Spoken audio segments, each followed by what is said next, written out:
This is how Father Munoz tries to lift the spirits of kids in this poor neighborhood in Ciudad Juarez. Días normales. The daily workouts keep them off the streets. El amor por mi comunidad. And while the streets are somewhat safer than a few years ago, they still offer few opportunities. Nuestros barrios están plagados de jóvenes. These places are full of young people that don't go to school, don't have a job, or that work in the border factories for a low wage. I think that we have a lot of work to do. Neither the church, me included, nor the government is doing enough for them.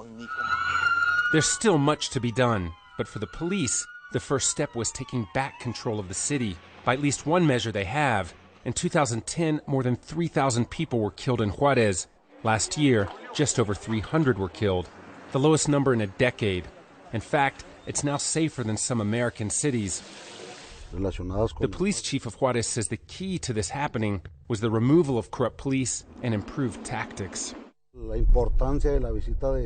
visit from His Holiness is important because it shows the world that this place has changed. And by ending his trip here in Juarez, Pope Francis is able to come right up to the U.S. border and be very critical of immigration policy in the United States. Thousands of migrants have died crossing the desert from Mexico into the U.S., and he'll end his trip by saying a prayer here for migrants. Pain of loss is still seen and felt throughout Juarez. A wave of abductions and killings of women has marked this city for 2 decades.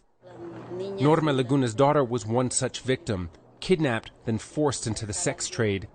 She was found dead in a mass grave.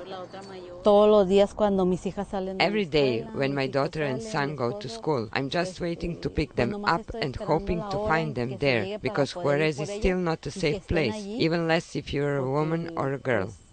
Memories of the darkest days are fading for some. They're embracing what feels like a new Juarez. 5 years ago, the city was very lonely, sad. Now, as you can see, it's very crowded, all the places.